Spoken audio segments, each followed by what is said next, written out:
कि एक किस्म का ज्ञानी रणजीत सिंह के सब कुछ यही बन गया, सारी अकल इस आ गई है, बाकी किसी ने अकल नहीं। यार कमाल हो गई है, तेरे वर्गा ग्रंथी कोई जमना है दिल्ली कमेटी या किसी और जगह से? हेड ग्रंथी बनया है, 3 फुटी किरपान हथ फड़ के जान शेर है, बाकी तो अकल धेले की नहीं हैगी रह गई तुहाडे कोल। सिख कौम दी मरादार परंपरावां दे भानी बनने तोड़न दे विच आप सहाय ना हो। किसी ने तुहाडी बात नहीं पुछनी, किसी ने कुछ नहीं पूछना, ना किसी सरसे काम आना है, ना किसी हरमीत सिंह ने काम आना है, ना बादल काम आना है। अपने चुधरमे लैण की खातर करने की खातर गल ना कर दिओ। ਦਿੱਲੀ ਸਿੱਖ ਗੁਰਦੁਆਰਾ ਪ੍ਰਬੰਧਕ ਕਮੇਟੀ ਦੇ ਸਾਬਕਾ ਪ੍ਰਧਾਨ ਪਰਮਜੀਤ ਸਿੰਘ ਸਰਨਾ ਆਖਿਰ ਕਿਉਂ ਤੇ ਕੇਸ ਤੇ ਭੜਕ ਰਹੇ ਨੇ। ਦਰਅਸਲ ਉਹ ਗੁਰਦੁਆਰਾ ਬੰਗਲਾ ਸਾਹਿਬ ਤੋਂ ਹੋ ਰਹੀ ਲੱਗ ਸੇਵਾ ਦੇ ਢੰਗ ਤਰੀਕੇ ਤੇ ਸਵਾਲ ਚੁੱਕ ਰਹੇ ਨੇ। ਕੋਰੋਨਾ ਮਹਾਮਾਰੀ ਦੇ ਦੌਰ ਵਿੱਚ ਭੁੱਖ ਨਾਲ ਮਰ ਰਹੇ ਲੋਕਾਂ ਲਈ ਵੱਖ-ਵੱਖ ਢੰਗਾਂ ਨਾਲ ਲੰਗਰ ਲੋਕਾਂ ਦੇ ਘਰਾਂ ਤੱਕ ਪਹੁੰਚਾਉਣ ਦਾ ਪ੍ਰਬੰਧ ਕੀਤਾ ਜਾ ਰਿਹਾ ਹੈ। ਪਿਛਲੇ ਦਿਨੀ ਦਿੱਲੀ ਸਿੱਖ ਗੁਰਦੁਆਰਾ ਪ੍ਰਬੰਧਕ ਕਮੇਟੀ ਦੇ ਪ੍ਰਧਾਨ ਨੇ ਲੰਗਰ ਔਨ ਵੀਲ ਦਾ ਜ਼ਿਕਰ ਕੀਤਾ ਸੀ। 15 ਸਾਡੀਆਂ ਗੱਡੀਆਂ ਲੰਗਰ ਔਨ ਵੀਲਸ ਜਾ ਆਪਣੇ ਗੱਡੀਆਂ 'ਚ ਲੈ ਕੇ ਉੱਥੇ ਲੋੜਵੰਦ ਲੋਕਾਂ ਤੱਕ ਪਹੁੰਚਾਉਣ ਦਾ ਕੰਮ ਕਰ ਰਹੇ ਹਾਂ, ਜਿਹੜੇ ਇਸ ਵੇਲੇ ਬਹੁਤ ਹੀ ਮਾਨਵਤਾ ਦੀ ਜਿਨ੍ਹਾਂ ਨੂੰ ਇਸ ਵੇਲੇ ਸੇਵਾ ਦੀ ਲੋੜ ਆ, ਔਰ ਜਿਹੜੇ ਇਸ ਵੇਲੇ ਮਹਾਮਾਰੀ ਦੇ ਨਾਲ ਭੁੱਖਮਰੀ ਨੂੰ ਝੇਲ ਰਹੇ ਨੇ। ਲੰਗਰ ਔਨ ਵੀਲ ਦੇ ਢੰਗ ਤੇ ਪਰਮਜੀਤ ਸਰਨਾ ਨੇ ਸਵਾਲ ਚੁੱਕੇ ਨੇ। ਉਹ ਕੀ ਦਲੀਲਾਂ ਦੇ ਰਹੇ ਨੇ, ਤੁਸੀਂ ਵੀ ਸੁਣੋ। ਇਹ ਪਹਿਲੀ ਵਾਰ ਦੇਖਿਆ ਹੈ ਕਿ 2 ਮਹੀਨੇ ਲਾਕਡਾਊਨ ਤੋਂ ਬਾਅਦ ਇਹਨਾਂ ਨੇ ਇਹ ਸ਼ੁਰੂ ਕਰਤੀ ਹੈ ਵੀ ਅਸੀਂ ਲੰਗਰ ਔਨ ਵੀਲ ਦੀ ਕਰ ਦਿੱਤੀ ਹੈ। ਇਹ ਲੰਗਰ ਦੀ ਪ੍ਰਥਾ ਗੁਰੂ ਨਾਨਕ ਸਾਹਿਬ ਨੇ ਸ਼ੁਰੂ ਕੀਤੀ ਸੀ। ਜਿਹੜੇ 20 ਰੁਪਏ ਉਹਨਾਂ ਨੂੰ ਮਿਲੇ ਸਨ, ਉਹਦਾ ਲੰਗਰ ਉਹਨਾਂ ਭੁੱਖੇ ਸਾਧੂਆਂ ਨੂੰ ਛਕਾਇਆ। ਪਰ ਅਸਲ ਲੰਗਰ ਦੀ ਜਿਹੜੀ ਸੇਵਾ ਸ਼ੁਰੂਆਤ ਹੋਈ ਸੀ ਉਹ ਗੁਰੂ ਅਮਰਦਾਸ ਜੀ ਦੇ ਵਕਤ ਹੋਈ ਸੀ। ਗੁਰੂ ਗੋਬਿੰਦ ਸਿੰਘ ਜੀ ਦੀ ਸ਼ੁਰੂ ਸੀ। ਗੁਰੂ ਮਹਾਰਾਜ ਨੇ ਇਹ ਸੇਵਾ ਜਿਹੜੀ ਇਹ ਲੰਗਰ ਦੀ ਪ੍ਰਥਾ ਜਿਹੜੀ ਚਲਾਈ ਸੀ ਵੀ ਜਿਹੜੇ ਵੀ ਦੂਰ ਦਰਾਡੋਂ ਸਿੱਖ ਆਉਂਦੇ ਸਨ ਉਹਨਾਂ ਦੇ ਰਹਿਣ ਦੇ ਲਈ ਸਰਾਮ ਹੀ ਹੋਵੇ ਤੇ ਲੰਗਰ ਛਕਣ ਦੇ ਲਈ ਲੰਗਰ ਵੀ ਚਲਾਏ ਜਾਣ, ਤਾਂ ਕਿ ਕਿਸੇ ਕਿਸਮ ਦੀ ਦੁੱਖ ਤਕਲੀਫ ਯਾਤਰਾ ਨੂੰ ਨਾ ਹੋਵੇ। ਇਹ ਪ੍ਰਥਾ ਸੰਸਾਰ ਭਰ ਸ਼ੁਰੂ ਹੋ ਗਈ। ਮੈਂ ਕਈ ਵਾਰ ਬਾਹਰ ਜਾਣ ਦਾ ਮੌਕਾ ਮਿਲਿਆ, 24 ਘੰਟੇ ਇਹ ਲੰਗਰ, ਭਾਵੇਂ ਕੈਨੇਡਾ ਗਿਆ, ਭਾਵੇਂ ਅਮਰੀਕਾ ਗਿਆ, ਭਾਵੇਂ ਲੰਡਨ ਗਿਆ, ਉੱਥੇ ਲੰਗਰ ਛਕਣ ਨੂੰ ਮਿਲਿਆ। ਪਰ ਇਹ ਮੈਂ ਸਮਝਦਾ ਕਿ ਕਿਸੇ ਨੇ ਇਹ ਨਹੀਂ ਕਿਹਾ ਵੀ ਹੁਣ ਲੰਗਰ ਨੂੰ ਅਸੀਂ ਗੱਡੀਆਂ 'ਚ ਪਾ ਕੇ ਵੰਡਣਾ ਸ਼ੁਰੂ ਕਰ ਦਿੱਤਾ। ਨਗਰ ਕੀਰਤਨਾਂ ਵਿੱਚ ਲੰਗਰ ਗੱਡੀਆਂ ਲੈ ਕੇ ਲੋਕ ਜਾਂਦੇ ਸਨ। ਇਹ ਮੈਂ ਸਮਝਦਾ ਕਿ ਸਾਰੀਆਂ ਮਰਿਆਦਾ ਪਰੰਪਰਾਵਾਂ ਦਾ ਜਿਹੜਾ ਭੋਗ ਹੈ ਇਹਨਾਂ ਨੇ ਪਾਇਆ। ਮੈਂ ਆਪਣੀ ਬਾਈਟ ਦੇਣ ਤੋਂ ਪਹਿਲੇ ਸਿੱਖ ਕੌਮ ਦੀਆਂ 2 ਪ੍ਰਤਿਸ਼ਠ ਸ਼ਖਸੀਅਤਾਂ ਸਨ, ਜਿਹੜੇ ਇੰਟੈਲੈਕਚੁਅਲ ਸਨ, ਬੁੱਧੀਜੀਵੀ ਸਨ, ਉਹਨਾਂ ਨੂੰ ਟੈਲੀਫੋਨ ਕਰਕੇ ਪੁੱਛਿਆ ਵੀ ਕਿਧਰੇ ਮੈਂ ਗਲਤ ਨਹੀਂ ਹਾਂ, ਮੇਰਾ ਇਹ ਵਿਚਾਰ ਹੈ। ਫਿਰ ਮੈਂ ਸਿੰਘ ਸਾਹਿਬ ਗਿਆਨੀ ਹਰਪ੍ਰੀਤ ਸਿੰਘ ਉਹਨਾਂ ਨੂੰ ਟੈਲੀਫੋਨ ਕੀਤੀ, ਉਹਨਾਂ ਨੂੰ ਪੁੱਛਿਆ। ਉਹ ਕਹਿੰਦੇ ਜੀ ਇਹ ਕਿਹੜੀ ਗੱਲ ਹੈਗੀ? ਮੈਂ ਉਹਨਾਂ ਨੂੰ ਸਾਰੀ ਗੱਲ ਦੱਸੀ। ਕਹਿੰਦੇ ਚਲੋ ਕਿਸੇ ਲੋੜਵੰਦ ਦੇ ਕਿਸੇ ਜਗ੍ਹਾ ਬਿਪਤਾ ਆਈ ਹੈ, ਉੱਥੇ ਲੰਗਰ ਪਹੁੰਚਾਉਣਾ ਠੀਕ ਹੈ, ਪਰ ਇਹ ਲੰਗਰ ਔਨ ਵੀਲ ਦੀ ਕਿਹੜੀ ਗੱਲ ਹੋ ਗਈ? ਕਈ ਗੱਡੀਆਂ ਲੈ ਕੇ ਜਾਂਦੇ ਪਏ ਇਹਨਾਂ 'ਚ।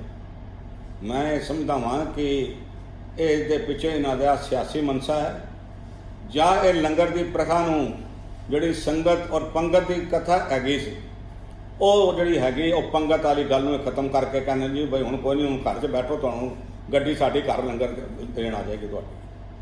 ਇਹਨਾਂ 2 ਮਹੀਨਿਆਂ ਦੇ ਵਿੱਚ ਇਹਨਾਂ ਨੇ ਲੰਗਰ ਤੇ ਬੜਾ ਬਣਾਇਆ, ਪਰ ਮੈਨੂੰ ਦੱਸਣ ਵੀ ਕਿਸ ਦਿਨ ਲੰਗਰ ਰਾਤ ਦੇ ਵਿੱਚ ਪੰਗਤ ਦੇ ਵਿੱਚ ਇਹਨਾਂ ਨੂੰ 5 ਬੰਦਿਆਂ ਨੂੰ ਲੰਗਰ ਛਕਾਇਆ, 5 ਸੰਗਤ ਦੇ ਬੰਦਿਆਂ ਨੂੰ ਲੰਗਰ ਛਕਾਇਆ। ਅਬਲ ਤਾਂ ਇਹਨਾਂ ਨੇ ਆਣ ਨਹੀਂ ਦਿੱਤਾ ਵੀ ਲਾਕਡਾਊਨ ਹੈ ਜੀ, ਪੁਲਿਸ ਨੇ ਪਹਿਰਾ ਦਿੱਤਾ, ਚਲੇ ਗਏ। ਚਲੋ ਸਾਡੇ ਵਰਗੇ ਦੇ ਔਖੇ ਸੌਖੇ ਹੋ ਕੇ 2-3 ਵਾਰ ਮੱਥਾ ਟੇਕ ਆਏ ਹੈ ਜੀ। ਕੋਈ ਸੰਗਤ ਵਿੱਚ ਲੰਗਰ ਦੀ ਗੱਲ ਚਲਾਈ ਹੈ ਤੁਸੀਂ ਕਿਸੇ ਗੁਰਦੁਆਰੇ ਚਲਾਈ ਹੈ? ਜਿੰਨੇ ਗੁਰਦੁਆਰੇ ਸੰਗਤ ਆ ਸੀ ਉੱਥੇ ਲੰਗਰ ਦੀ ਗੱਲ ਹੈ।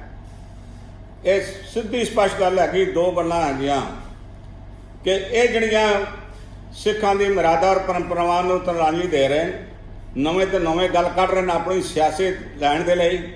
ਔਰ ਦੂਸਰਾ ਇਹਨਾਂ ਨੇ ਸੋਚਿਆ ਹੋਣਾ ਗਿਆਨੀ ਰਣਜੀਤ ਸਿੰਘ, ਹਰਮੀਤ ਸਿੰਘ ਤੇ ਸਰਸਾ, ਇੱਕ ਪੰਜਾਬੀ ਦਾ ਆਣਾ ਯਕ ਨਾਸ਼ੋ 2 ਸ਼ੁੱਧ, ਇੱਥੇ ਤੇ 3 ਇਕੱਠੇ ਹੋ ਗਏ ਨੇ, ਇਹ ਮਾਣ ਹੀ ਨਹੀਂ ਹੈਗੇ।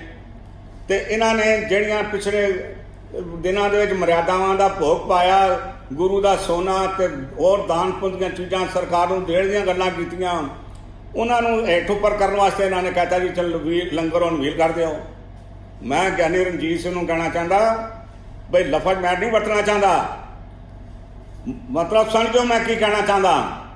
ਉਹਨਾਂ ਗੱਲਾਂ ਨੂੰ ਛੱਡ ਕੇ ਗਿਆਨੀ ਵਾਲੀ ਗੱਲ ਕਰਨੀ ਨਾ ਕਰੋ, ਗ੍ਰੰਥੀ ਸਿੰਘ ਵਾਲੀ ਗੱਲ ਕਰਨੀ ਨਾ ਕਰੋ। ਜਿਹੜੇ ਸੁਪਨੇ ਤੁਸੀਂ ਲੈਂਦੇ ਪਿਓ ਉਹ ਲਵੋ, ਪਰ ਸੁਪਨੇ ਤੱਕ ਰਹਿਣ ਦਿਓ। ਸਿੱਖ ਕੌਮ ਦੀਆਂ ਮੁਰਾਦਾਂ ਪਰੰਪਰਾਵਾਂ ਦੇ ਭਾਣੀ ਬਣਨੀ ਤੋੜਨ ਦੇ ਵਿੱਚ ਆਪ ਸਹਾਈ ਨਾ ਹੋਵੋ। ਕਿਸੇ ਨੇ ਤੁਹਾਡੀ ਬਾਤ ਨਹੀਂ ਪੁੱਛਣੀ, ਕਿਸੇ ਨੇ ਕੁਝ ਨਹੀਂ ਪੁੱਛਣਾ, ਨਾ ਕਿਸੇ ਸਰਸੇ ਕੰਮ ਆਣਾ, ਨਾ ਕਿਸੇ ਹਰਮੀਤ ਸਿੰਘ ਨੇ ਕੰਮ ਆਣਾ, ਨਾ ਬਾਦਲਾਂ ਕੰਮ ਆਣਾ। ਆਪਣੇ ਚੁਧਰਮੇ ਲੈਣ ਦੀ ਖਾਤਰ ਕਰਨ ਦੀ ਖਾਤਰ ਇਹ ਗੱਲ ਨਾ ਕਰ ਦਿਓ। ਮੈਂ ਵੀ ਬੇਨਤੀ ਕਰਾਂਗਾ ਦਿੱਲੀ ਦੇ ਧਨਾੜ ਸਿੱਖਾਂ ਨੂੰ, ਇਹਦੇ ਆਣ ਤੇ ਇੰਨੀਆਂ ਤੁਸੀਂ ਗੱਲਾਂ ਕਰਦੇ ਹੋ, ਇਹਨੂੰ ਸਿਰੇ ਚਾੜਦੇ ਪਿਓ ਬੜਾ। ਇਹਦੀਆਂ ਨੂੰ ਕੋ ਬਸ ਕਰ ਦੇ।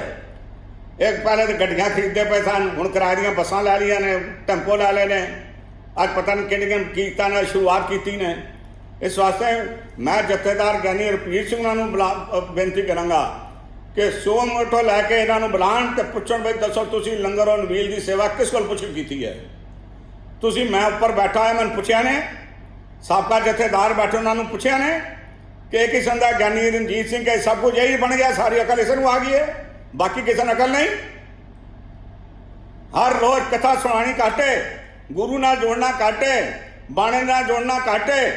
ਹਰ ਰੋਜ਼ ਨਵੀਂ ਗੱਲ ਲਿਆ ਕੇ ਲੈ ਲਏਗਾ, ਫਲਾਣੇ ਬੜੇ ਮਾੜਨ ਜੀ, ਫਲਾਣੇ ਬੜੇ ਤਨ ਜੀ। ਉਹ ਯਾਰ ਕਮਾਲ ਹੋ ਗਈ ਹੈ। ਤੇਰੇ ਵਰਗਾ ਗ੍ਰੰਥੀ ਕੋਈ ਜਮਣਾ ਹੈ ਦਿੱਲੀ ਕਮੇਟੀ ਜਾਂ ਕਿਸੇ ਹੋਰ ਜਗ੍ਹਾ ਤੇ?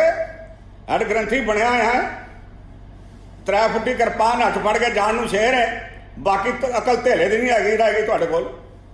ਇਹ ਗੁਰੂ ਦਾ ਮਾਲ ਖਾਣ ਕਰਕੇ ਬੁੱਧੀ ਭ੍ਰਿਸ਼ਟ ਹੋਈ ਹੈ, ਸਮਝ ਜਾਓ। ਸਿੱਖ ਕੌਮ ਦਿੱਲੀ ਦਾ ਸਿੱਖ ਇਸ ਮਰਿਆਦਾ ਤੇ ਬੇਅਦਬੀ ਨੂੰ ਬਿਲਕੁਲ ਨਹੀਂ ਸਹਾਰੇਗੀ। ਇਹ ਬੰਦ ਕਰ ਲਓਗੇ ਤੇ ਠੀਕ ਹੈ, ਨਹੀਂ ਤੇ ਕੋਈ ਨਾ ਕੋਈ ਐਕਸ਼ਨ ਅਸੀਂ ਜ਼ਰੂਰ ਲਵਾਂਗੇ। ਵਾਹਿਗੁਰੂ ਜੀ ਕਾ ਖਾਲਸਾ, ਵਾਹਿਗੁਰੂ ਜੀ ਕੀ ਫਤਿਹ। ਤੁਸੀਂ ਵੀ ਸੁਣਿਆ ਕਿ ਸਰਨਾ ਨੇ ਕੀ ਕਿਹਾ। ਇਹ ਵਿਵਾਦ ਬੇਲੋੜਾ ਹੈ ਜਾਂ ਅਸਲ ਵਿੱਚ ਲੰਗਰ ਔਨ ਵੀਲ ਦੇ ਢੰਗ ਤੇ ਸਵਾਲ ਚੁੱਕਣੇ ਬਣਦੇ ਨੇ? ਸਮੂਹ ਸਿੱਖ ਸੰਗਤ ਦਾ ਇਸ ਬਾਰੇ ਕੀ ਕਹਿਣਾ ਹੈ? ਤੁਸੀਂ ਵੀ ਆਪਣੀ ਰਾਏ ਜ਼ਰੂਰ ਦਿਓ। Bureau report, Jagbani TV.